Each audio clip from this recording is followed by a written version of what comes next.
What's the loudest sound in war?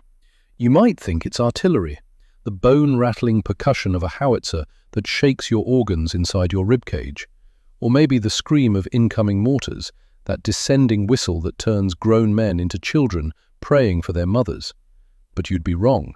The loudest sound in war is silence. The silence that comes right after a bullet punches through the sheet metal door of your truck, 3 inches from your thigh, and you have exactly 1/2 of 1 second to check if you're still breathing. That silence, when your heart stops and the universe holds its breath with you, waiting to see if the next beat comes, or if everything just ends right there in the freezing mud of a German forest. That silence is what Private Elias Kellerman heard at 06:23 hours on December 16th, 1944. The fog that morning was thick as wet wool. It clung to everything in the Hurtgen forest, turning the endless rows of pine trees into ghostly suggestions of vertical lines that appeared and vanished in the grey murk. The temperature hovered at 14 degrees Fahrenheit, cold enough that breath crystallized instantly, cold enough that metal burned when you touched it with bare hands, cold enough that the mud on the logging trail had frozen into jagged ruts that grabbed at tires and refused to let go. But Elias wasn't shaking from the cold. He gripped the steering wheel of the GMCCCKW truck so hard his knuckles had gone white beneath the thin wool gloves. The engine roared and groaned, struggling against the frozen earth, a mechanical noise that echoed through the silent woods like a dinner bell for every predator within 5 miles. His convoy, 8 trucks and a staggered column, carried 47 crates of 105mm artillery shells. High explosive rounds that the guns at the front were screaming for, rounds that weighed more than Elias did. He was 19 years old, 5'6", 127 pounds, a Montana farm boy with a baby face that made him look 16 on a good day. The other men in the motor pool called him Bird, partly because of his size, partly because he could coax a 1.5 over terrain that would break a mule's legs, light and careful as a sparrow hopping between branches. But there was nothing light about this morning, nothing careful. Just the grinding certainty that somewhere in the fog, in the dark spaces between the trees, men with rifles were watching, waiting, deciding. Sitting in the passenger seat was Sergeant Harlan Oakes, 43 years old. Timber, that's what everyone called him. He'd worked a sawmill in Oregon from 1929 until he'd enlisted in 41. 14-hour days, dragging logs from forest to blade. His hands were massive, permanently stained with pitch and sawdust that no amount of scrubbing could remove. His voice sounded like a chainsaw biting into hardwood, low and rough and final. Timber didn't look at the road. He watched the tree line. His eyes, narrow and sharp, scanned the vertical chaos of pine trunks, looking for anything that didn't belong. A straight line in a world of curves, a glint of metal, an unnatural stillness. Behind them, in the third position of the convoy, Corporal Vincent Kowalski drove, with his jaw clenched so tight his teeth ached. 34 years old, Detroit polish. A toolmaker before the war, the kind of man who could read a blueprint upside down and machine a part to within 0.002 of an inch. Everyone called him Vinny. He had a wife back home, pregnant with twins. He kept a photograph tucked inside his helmet liner, and he never looked at it before a run, because looking at it made his hands shake. Vinny was counting, always counting. 46 missions left. The convoy moved at 12 miles per hour. Any faster and the trucks would slide on the ice. Any slower and they'd bog down in the mud beneath the ice. It was a balance, a terrible equation written in frozen dirt and diesel fuel. Then it started. Not with a barrage, not with the thunder you'd expect. It started with a single dry crack, like a dead branch snapping under a heavy boot. The driver's side mirror on Bird's truck disintegrated. Glass shards exploded inward, glittering in the grey dawn light. For exactly 1/2 of 1 second, Bird didn't understand what had happened. Then his body took over. Pure animal instinct. He screamed. Not loud, just a sharp intake of breath. He jerked the heavy steering wheel hard to the right. The massive truck, laden with 3 tons of high-explosive shells, swerved. The tires lost traction in the frozen slush, the rear end fishtailed, sliding dangerously close to a steep embankment. Timber's hand shot out. He grabbed the wheel with one massive, pitch-stained hand and hauled it back to center. Straight. That's all he said. One word, low and hard as iron. The truck corrected. The tires found purchase. They were moving again. That single shot was the signal. Suddenly the forest on the left flank erupted. It wasn't the heavy boom of artillery. It was the sharp, angry rattle of small arms fire, Mauser rifles, and the terrifying buzz-saw scream of MG-42 machine guns tore through the morning mist. 1,200 rounds per minute, a rate of fire so fast it didn't sound like individual shots. It sounded like cloth ripping, like the world coming apart at the seams. The sound of bullets hitting the truck was nothing like the movies. No dramatic pings or ricochets, just a sickening series of dull punches. Thwack, thwack, thwack, lead rounds punching through the thin sheet metal of the doors like fists through wet paper. One bullet passed through the door panel, 2 inches from Bird's right thigh, and buried itself in the transmission tunnel between the seats. He felt the displacement of air, felt the heat of its passage. The windshield shattered, not all at once, just a spiderweb of cracks that bloomed across Bird's field of vision, turning the road ahead into a fractured nightmare of broken glass and fog. Behind them, Vinny's truck took a direct hit. The fuel tank erupted. A ball of orange fire blossomed violently from the chassis, instantly followed by a thick column of black, oily smoke. The concussion shook the frozen ground. Bird's truck lurched forward from the pressure wave. That truck had been carrying medical supplies, winter coats, morphine, sulfur powder, things that kept men alive when metal and fire tried to kill them. Now it was ash, and the 2 men who'd been in the cab were gone. Not wounded, just gone, erased from the world in the time it takes to snap your fingers. Timber's voice cut through the chaos. Floor it. Bird's foot pushed harder. The engine screamed in protest. The tires spun wildly before finding purchase. They were moving. Faster. The speedometer needle climbed. 15 miles per hour. 20. Terror makes excellent fuel. They drove blind for 2 miles. The engine was overheating. Bird could smell it. Hot metal and boiling coolant. The suspension groaned with every impact. Behind them, the sounds of gunfire faded, replaced by the ominous silence of the forest closing in again. When they finally rolled into the forward operating base at 07:41 hours, the reality settled in. The surviving trucks were parked in a muddy clearing. Steam rose from their battered hoods. Soldiers moved quietly, pulling bodies from the wrecked cabs.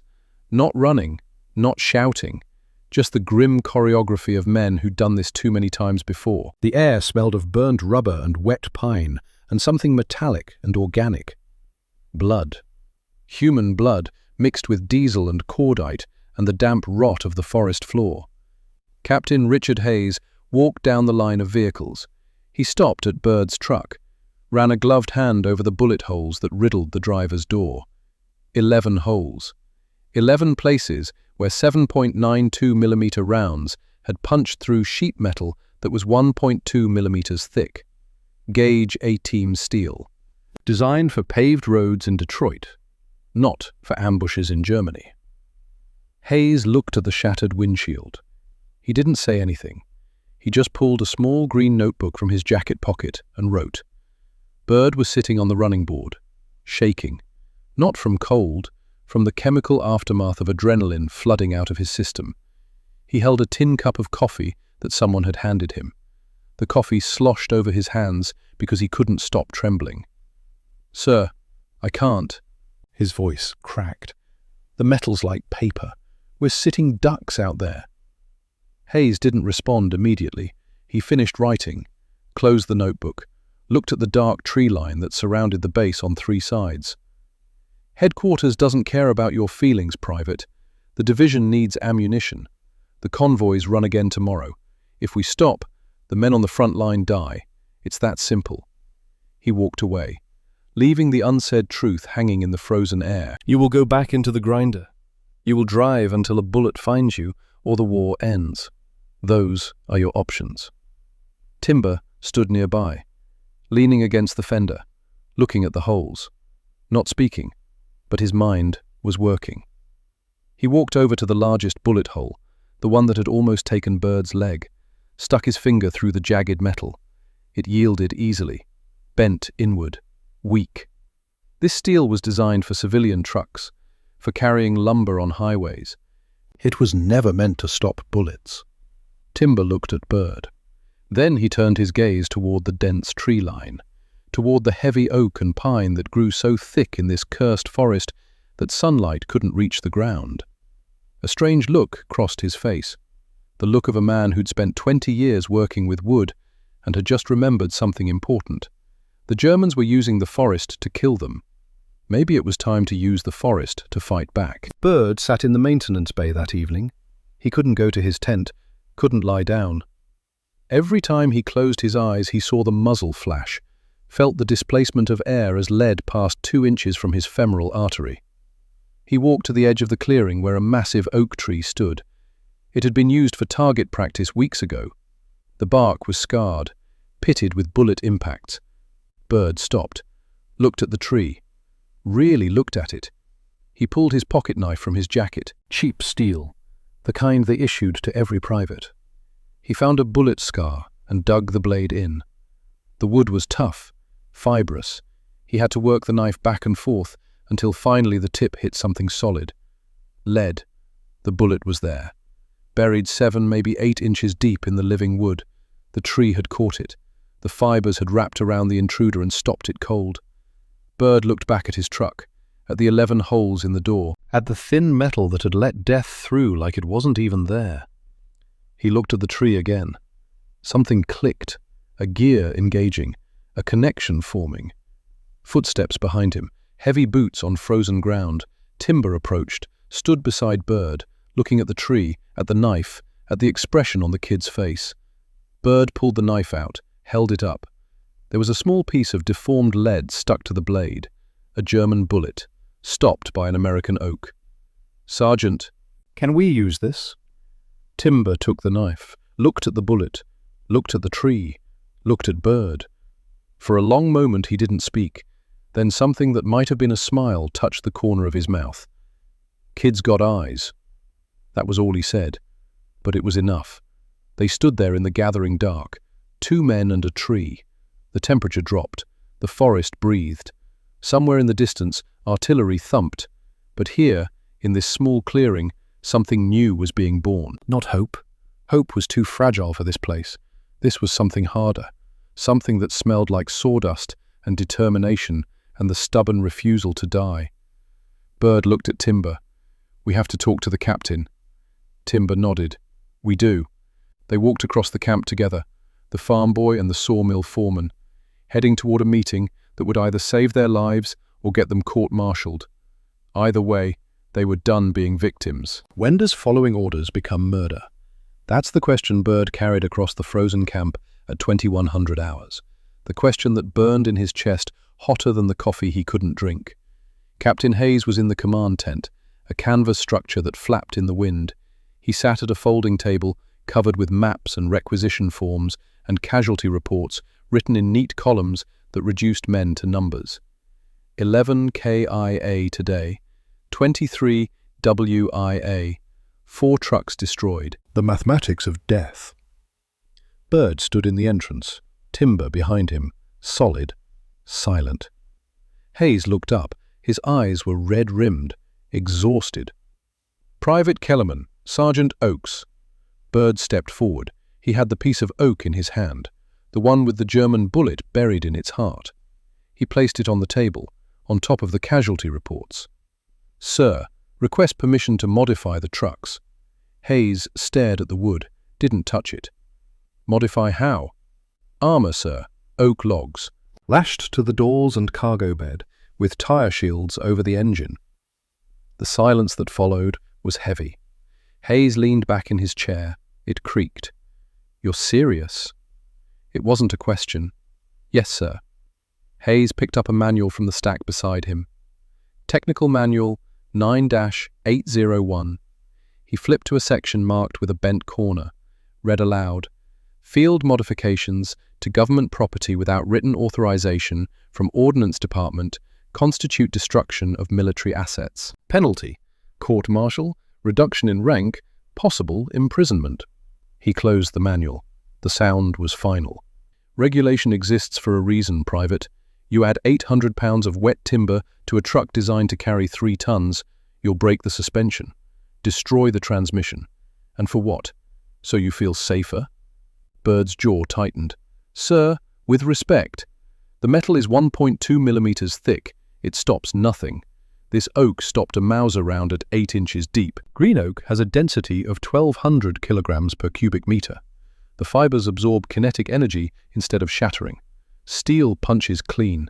Wood chokes the bullet." Hayes's eyebrow raised slightly. "You an engineer now, Kellerman?" "No, sir. I'm a dead man, unless something changes." The words hung in the cold air. Truth stripped of everything but bone. Hayes stood, walked to the tent entrance, looked out at the motor pool, at the battered trucks that would roll again tomorrow. "The answer is no. You will drive standard equipment. You will follow regulations. If I authorize this and it fails, if trucks break down in the field, men die. Artillery goes silent. The line collapses. That's on me." Bird opened his mouth, closed it. The dismissal was clear, but before he could leave, the radio crackled to life. A burst of static, then a voice. Tinny. Urgent. "Firebase Able, this is Division. Respond." Hayes moved to the radio, keyed the handset. "Division, this is Able Actual. Send traffic." "Able Actual, be advised. 103rd Artillery Battalion critical ammunition status. Repeat, critical. Estimate 4 hours combat effectiveness remaining. Convoy must depart your location 0600 hours tomorrow. No exceptions. Acknowledge." Hayes's face went grey. He looked at the casualty report, at the numbers, at the terrible math. He keyed the handset. "Division, Able Actual copies. 0600 departure confirmed." "Roger, Able. Division out." The radio went silent. Hayes set the handset down very carefully. He looked at Bird, at timber, at the piece of oak wood sitting on his desk. 4 hours of ammunition. That meant by noon tomorrow, the artillery would go silent, and when the guns went quiet, the infantry died. The math was simple and brutal. Hayes was quiet for a long time. Then he looked at his watch. 2100, 18 hours. 18 hours, Sergeant Oakes. If those trucks aren't rolling at 0600, I will personally shoot you both. Understood? Understood? Timber's response was immediate. Understood, sir. Hayes looked at Bird. This was your idea, Kellerman. If it fails, if men die because trucks break down, that's on you. You'll carry that weight the rest of your life, however long that is. Bird met his eyes. Yes, sir. Hayes waved them out. Get out of my sight. You're wasting time. Outside, the temperature had dropped to 9 degrees. The air smelled of diesel and wood smoke, and the particular kind of cold that gets into your bones and stays there. Bird looked at Timber. We've got 18 hours. 17 now. They walked fast, breath pluming, boots crunching on frozen ground. The junkyard was a quarter-mile from the motor pool, a graveyard of broken machinery, trucks that had hit mines, half-tracks burned by Panzerfausts, the debris of mechanized warfare piled in chaos. But to Bird's eyes, it wasn't garbage, it was possibility. He moved through the wreckage with purpose. Timber followed, silent, watching the kid work. Bird found the lumber pile first, oak logs intended for bunker reinforcement, 24 of them, each one 10 to 12 inches in diameter, 8 to 10 feet long, heavy, still green with sap. He found the tires next. 47 blown-out tires from GMCs and Dodges, vulcanized rubber, useless for driving. But Bird remembered Montana, remembered his uncle building a barn, how they'd used hay bales as cushioning during wall raising. Rubber would work the same. Better, even. Then he found the cable. German steel cable, salvaged from a roadblock they'd cleared 2 weeks ago. The Wehrmacht used it for defensive obstacles. Quality steel. Thicker, stronger than American wire. The enemy was going to help armor American trucks. The irony wasn't lost on Bird. Vinny appeared from the maintenance bay. His right leg was bandaged. He limped. The shrapnel wound in his thigh had been cleaned and sutured, but it hurt and would for weeks. He should have been resting, but he came anyway. "Heard you got permission?" Bird looked up. "Sort of." "Sort of? We got 18 hours or Hayes shoots us." Vinny processed that, nodded. "Fair terms. What do you need?" "Hands. Yours if you can work." Vinny looked at his bandaged leg, at the trucks. "I got 2 hands, legs just for walking." By 2300 hours, they had assembled a crew. 8 men, mechanics mostly. They stood in a circle around Bird, waiting, skeptical. Bird didn't give a speech. He showed them. Took them to the oak tree, showed them the bullet buried 8 inches deep, showed them the door with 11 holes. Steel breaks, wood catches. That was all he said. Then he showed them his sketch, drawn on the back of a requisition form, crude but functional. A door armor assembly, 2 oak logs, vertical on each door. Sandbags layered between the logs and the steel. German cable lashing it all together. A mechanic named Briggs spoke up. "Kid, that cable's gonna snap. 800-pound load on a moving vehicle, first big jolt, and the whole thing comes apart." Bird looked at him. "You're right." Briggs blinked. "I am?" "Yeah, that's why we test it. And if it fails, we fix it." Timber stepped forward. His voice carried the weight of 20 years working with timber. "Oak don't behave like steel. Steel is hard, rigid. It shatters or it don't. Oak is fibrous, interlocked grain. When a bullet hits, them fibers compress, absorb the energy. Then they spring back, trapping the round. Like throwing a rock into a haystack instead of a window." He looked at Bird. "The kid's right about the physics. Question is, engineering. Can we make it hold?" One of the mechanics crossed his arms. "This is insane." Bird met his eyes. "You got a better idea?" Silence. "Then we're building it. Anyone who don't want to help can leave." Nobody left. At midnight, they started. The work began with the scream of metal on metal. A cutting torch slicing through scrap iron to make brackets. The blue-white flame illuminated faces in harsh relief. Sparks flew in arcs that died on frozen ground. The air smelled of hot metal and ozone and burning paint and sweat, despite the cold. Bird directed. Timber executed. Vinny, despite his wounded leg, manned the welding rig. The others cut and hauled and fitted. They built the first door armor assembly by 0130 hours. 2 oak logs, each 12 inches in diameter, positioned vertically against the driver's door. Sandbags wedged between the logs and the steel. German cable wrapped around the whole assembly in a figure-8 pattern. Tight. Professional. It looked solid. Bird stepped back. Examined it. Something wasn't right. He could feel it. The cable was under tension, but not distributed evenly. The bottom mount point carried too much load. "We need to test it." They moved the truck to the firing range. Briggs loaded an M1 Garand, 30-06. He settled into a shooting position, 50 yards out. Bird stood behind him, heart pounding. "Ready?" "Ready." The rifle cracked, sharp, loud. The bullet hit the oak. Thwack, a solid, meaty sound. Bird ran forward. The round had penetrated maybe 3 inches, then stopped. Caught in the wood fibers exactly like Timber said. That part worked. But then he heard it, a sound like a guitar string breaking. Twang. The cable snapped. The lower mount point failed. The entire assembly, 800 pounds of oak and sandbags, collapsed, crashed to the ground. Silence. Briggs lowered the rifle. "Told you!" Vinny sat down on a crate. His leg was throbbing. Blood had seeped through the bandage. "It's over, kid." Bird stood there, staring at the collapsed assembly, at the snapped cable, at the oak logs lying in the dirt. All the adrenaline, all the determination, all the desperate hope drained out of him. His shoulders sagged. He was 19 years old. He'd had an idea, a good idea, and it had failed. Tomorrow, he would drive into the same kill zone, and this time, maybe the universe wouldn't decide in his favor. The mechanics started to disperse, walking away, back to warm tents. Timber remained. He wanted to say something, but he'd worked timber for 20 years, and he knew when a design was fundamentally flawed. Bird looked at his watch. 02:45 hours. 3 hours and 15 minutes until the convoy rolled. Game over. Then something happened. Bird's eyes went distant, unfocused. He was seeing something that wasn't there. Remembering. Montana. Summer of '39. He was 14, helping his uncle raise a barn. They'd built the frame on the ground.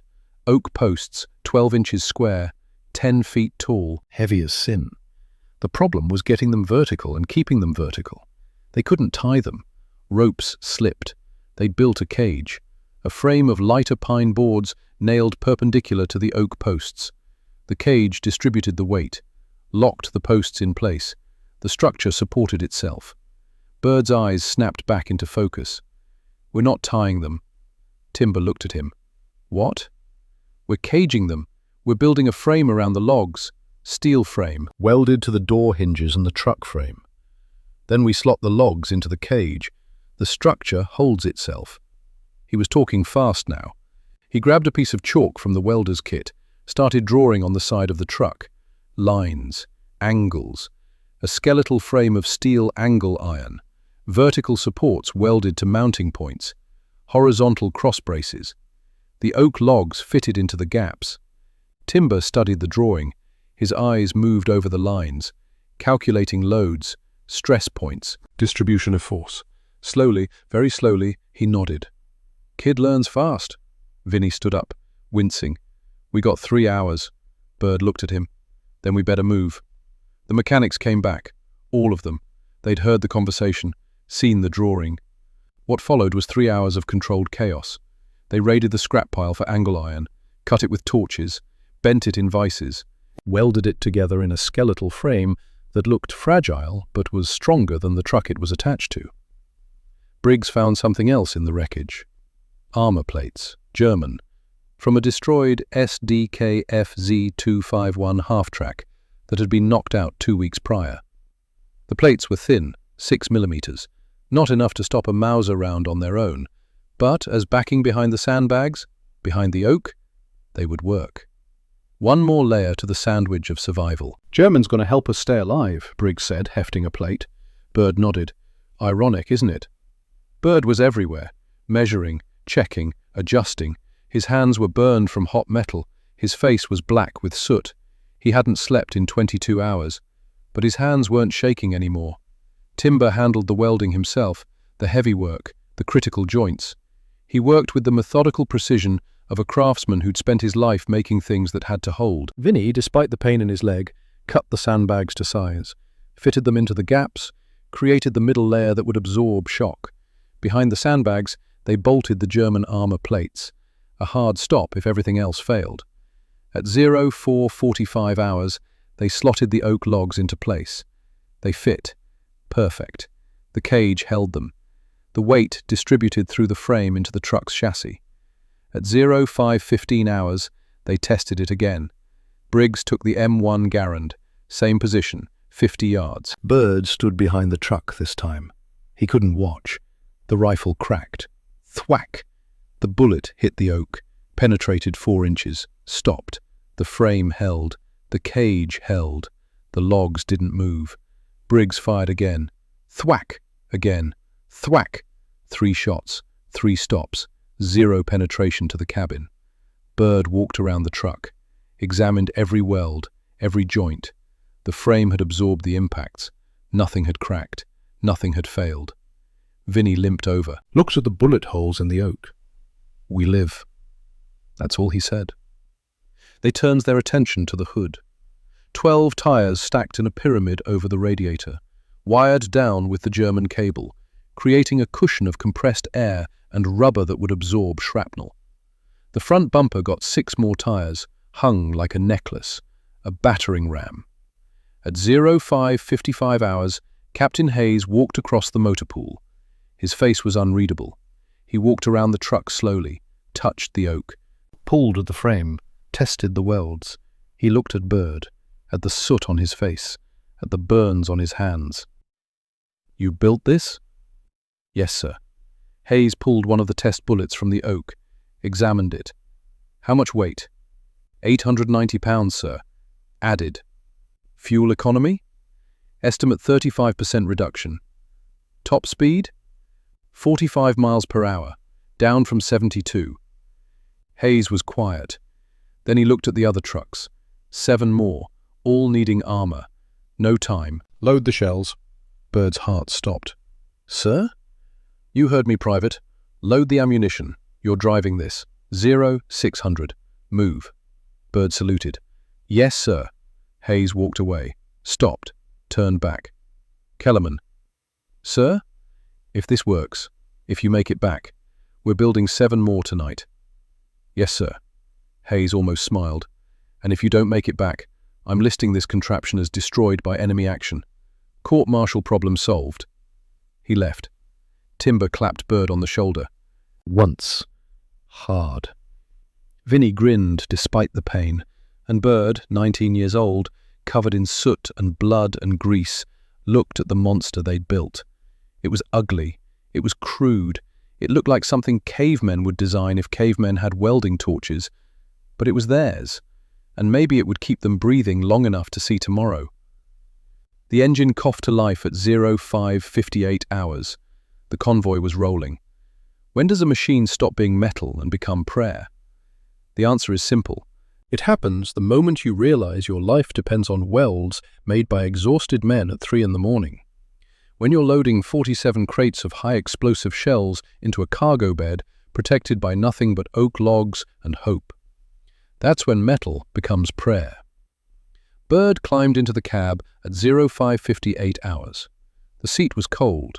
The air inside smelled of cosmoline and canvas and wet oak.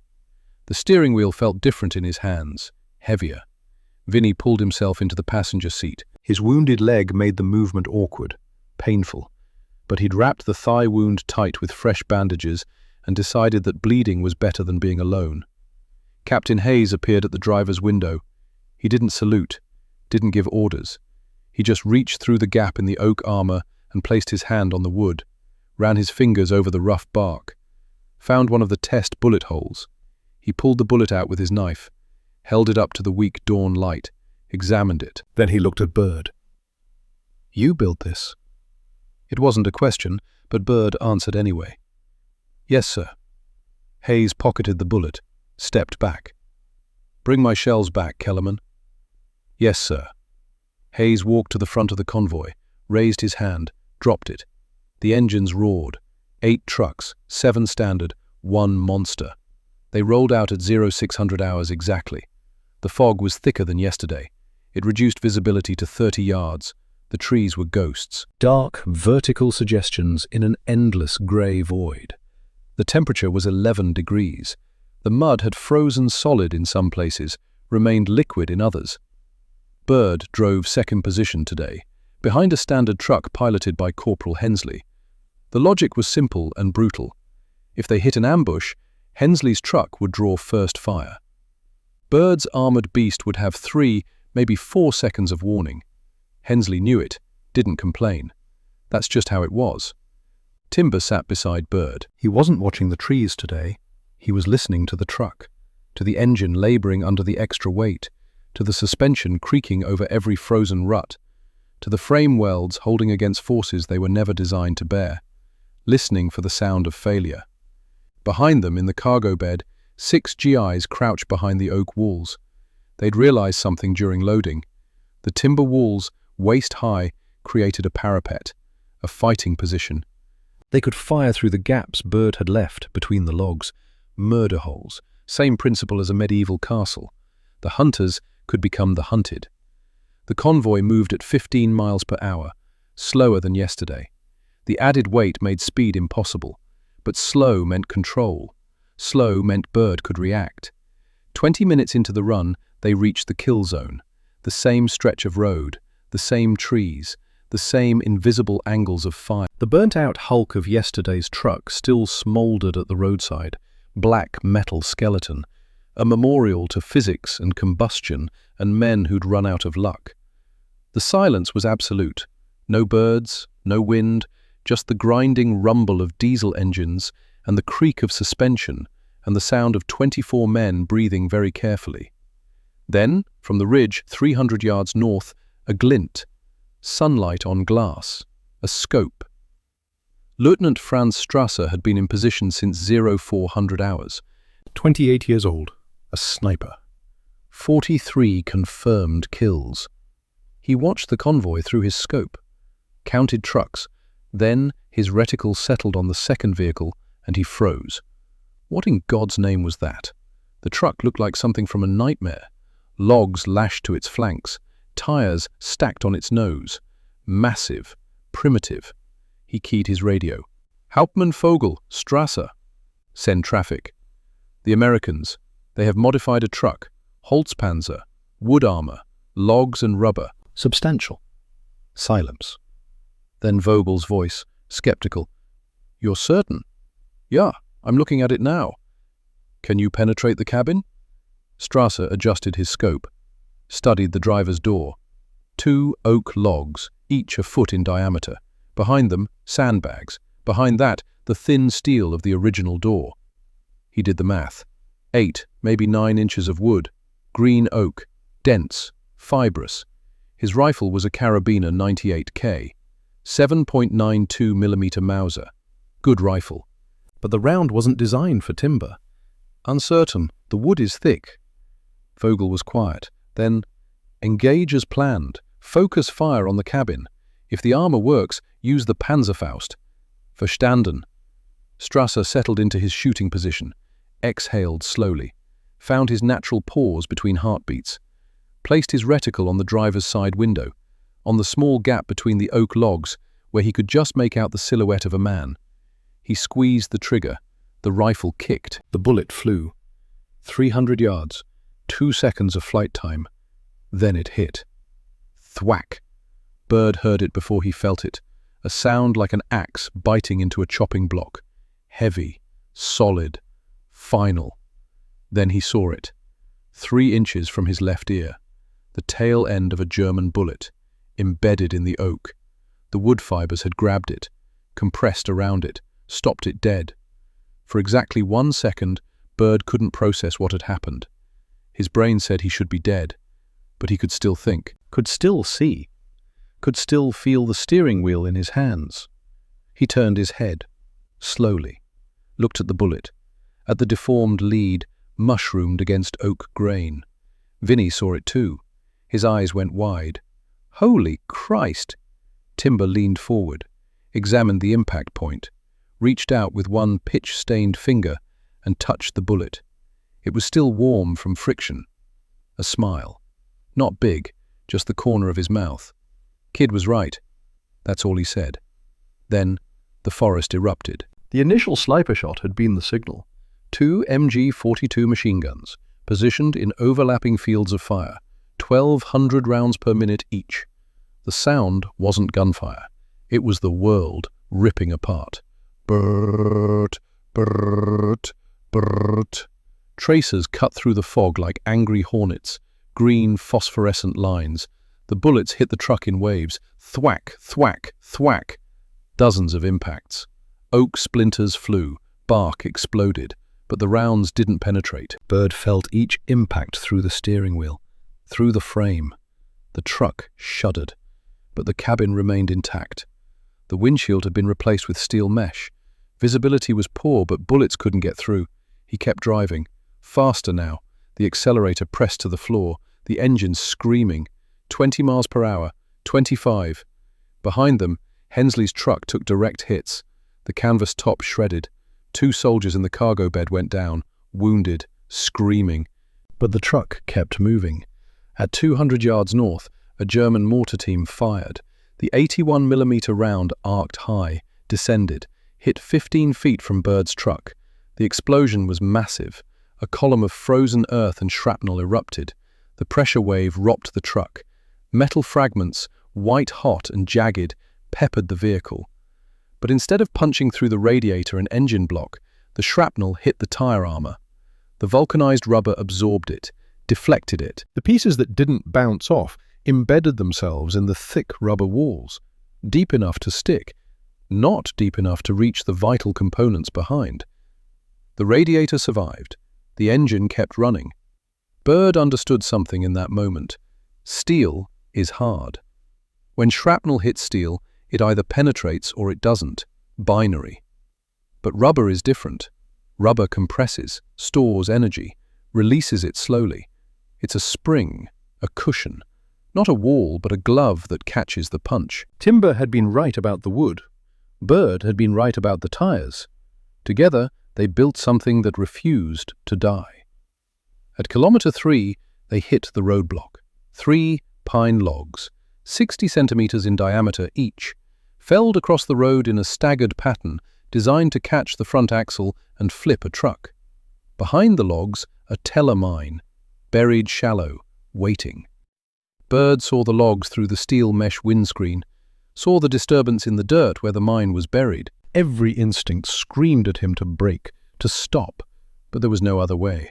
The road was narrow, the forest impassable, and behind him 7 trucks depended on him breaking through. His foot hovered over the brake pedal. Then Timber's hand clamped down on his knee. Don't. One word, gravel and iron. Bird looked at him. We hit it? Full speed. We'll flip. We won't. The certainty in Timber's voice left no room for doubt. Bird pressed the accelerator to the floor. The GMC surged forward. 30 miles per hour, 35. The speedometer needle climbed. The distance closed. 50 yards, 40, 30. Bird gripped the wheel with both hands, locked his elbows, set his teeth. 20 yards. The GIs in the cargo bed grabbed anything they could hold. 10 yards. Vinny braced his good leg against the dashboard. 5 yards. Impact. The tire bumper hit the logs at 38 miles per hour. The compressed rubber of 6 truck tires acted exactly like Timber said it would, like a spring. The tires compressed almost 40%, storing kinetic energy, then releasing it. The logs, which would have shattered a steel bumper and snapped an axle, were met with a cushion that absorbed and redirected. The front of the truck rose, the tires acting like a ramp. The front wheels left the ground. For exactly 1.3 seconds, the truck was airborne. All 3 tons of shells and 890 pounds of armor and 5 men flew through space. Then the front wheels came down. Hard. On the far side of the roadblock. The suspension screamed. Metal protested. Something in the rear leaf springs cracked with a sound like a rifle shot. But they were through. The mine, designed to detonate under the center of a truck's wheelbase, was triggered by the rear tires. But by the time it went off, the truck was already 6 feet past. The explosion erupted behind them, threw dirt and shrapnel into the air. None of it touched the truck. Bird fought the wheel. The truck had landed crooked. The rear end was sliding. The broken spring made the whole vehicle list to the right. But they were moving, still moving. Strasser watched through his scope, watched the impossible truck smash through the roadblock, watched it shrug off the mine blast, watched it keep going. He keyed his radio. The Holzpanzer broke through. It works. The wood armor works. Vogel's response was immediate. All units, fall back. The Americans, they learn. The German infantry melted back into the forest, professional, disciplined, recognizing when a tactic had become obsolete. The ambush was over. Bird drove for 3 more kilometers on a broken suspension. The truck lurched and groaned and threatened to shake itself apart. But it didn't stop. Wouldn't stop. At 07:20, 3 hours, Firebase Baker appeared through the fog. Artillery emplacements, bunkers, the smell of cordite and coffee. The convoy rolled through the gate. Bird's truck made it exactly 17 feet inside the perimeter before the engine died. Just stopped, like it had given everything it had and couldn't give any more. He sat there, hands still on the wheel, staring straight ahead at nothing. Vinny sat beside him, breathing hard, his wounded leg throbbing. Blood had soaked through the bandage again. Timber climbed out, moved around the vehicle slowly, counting. 127 bullet impacts on the oak armor. He counted every one. Pulled his knife, dug into the wood, found lead. Some rounds had penetrated 3 inches, some 5. The deepest was 7 inches. None had reached the cabin. 0 penetration to the crew compartment. Captain Hayes was there. He walked around the truck with methodical care, touched the oak, examined the welds, found the tire armor on the hood, saw where shrapnel had embedded but not penetrated. He opened the cargo bed. The GIs climbed out, shaken but alive, all 6. Hayes counted the crates, 47, intact, dry, undamaged. He walked to the driver's door, looked at Bird through the gap in the armor, at the 19-year-old farm boy who'd built something impossible and then proven it worked by driving straight into hell. Hayes didn't smile, didn't congratulate, just reached through the gap and gripped Bird's shoulder once, hard. The kind of acknowledgement that doesn't need words. Then he walked away to call division. Bird and Timber and Vinny sat on the running board of the truck. They didn't speak, didn't celebrate, just sat there while mechanics swarmed the vehicle, documenting damage, taking measurements. Someone brought coffee, real coffee, not the reconstituted powder they usually got. Actual coffee from an officer's stash. They drank in silence. The air smelled of burnt rubber and cordite and blood and oak sap and diesel exhaust. The smell of survival. 2 weeks later, 34 trucks in the motor pool had wooden armor. The modification spread like wildfire through the battalion, then to adjacent units. Mechanics taught mechanics. Drivers taught drivers. Hey, you see what those crazy bastards in Able Company did? The casualty rate for supply convoys dropped 73%. Headquarters tried to shut it down. Regulations, proper channels. But field commanders made it clear. You can court-martial us if you want, but the trucks keep rolling and the armor stays on. Eventually, someone in Washington wrote a memo authorizing field expedient protective measures, probably to cover their ass. But by then, it didn't matter. The trucks were already armored. Bird drove 46 more missions before the Ardennes offensive ended. Timber didn't make it. Caught shrapnel from a Nebelwerfer barrage in January of 1945. Died doing what he'd always done, protecting the men around him. Bird carried a piece of oak with Timber's initials carved in it for the rest of his life. 50 years later, the United States Army Ordnance Museum, Aberdeen Proving Ground, Maryland, 1994. The restored GMCCCKW sat in the World War II exhibition hall, complete with original oak armor. 127 bullet impacts still visible in the wood. Some of the rounds still embedded there, frozen in time. A man approached the display, old, 69 years, walking with a cane. His face was weathered, hands scarred from a lifetime of work, but his eyes were clear, sharp. Elias Kellerman stopped in front of the truck, his truck, and for a long moment he just stood there, looking. A museum docent, young, maybe 25, approached. Interesting piece, isn't it? Field modification. Winter of 44. Soldiers used oak logs and scrap tires for armor when the standard equipment failed them. Bird reached out, touched the oak, found a bullet hole. The one that had been 3 inches from his ear. The lead was still there. You were there? The docent's voice was respectful, uncertain. I built this. Built it in one night with a crew of mechanics who should have been sleeping. Tested it the next morning. Drove it through the Herdkin forest same day. The docent blinked. You're Kellerman? Was. Still am, I suppose. Somewhere in the museum, a maintenance crew was testing the vehicle's restored engine. The engine turned over, caught, settled into a rough idle. The sound. Bird closed his eyes, and for just a moment, the wrinkles disappeared. The cane disappeared. The 69 years disappeared. He was 19 again, gripping a steering wheel in the dark. Timber beside him, the weight of oak and rubber and desperate hope surrounding him. He opened his eyes. The docent was watching him carefully. Sergeant Oakes didn't make it home. Ardennes, January. Bird was quiet for a moment, his hand still on the oak. He taught me everything that mattered. Not how to drive, how to survive, how to look at a problem and see a solution, even when everyone says it's impossible. His voice dropped. He had a son, died at Omaha Beach. Never talked about it, but you could see it in his eyes every time he looked at me. I think building this armor was his way of making sure another father didn't lose a son, even if that father was some woman in Montana he'd never met. He patted the wood once more. He saved my life twice, once with his hands on this truck, once by teaching me to refuse to die quietly. The docent nodded slowly. How many? He asked. How many trucks were modified? 34 in our battalion.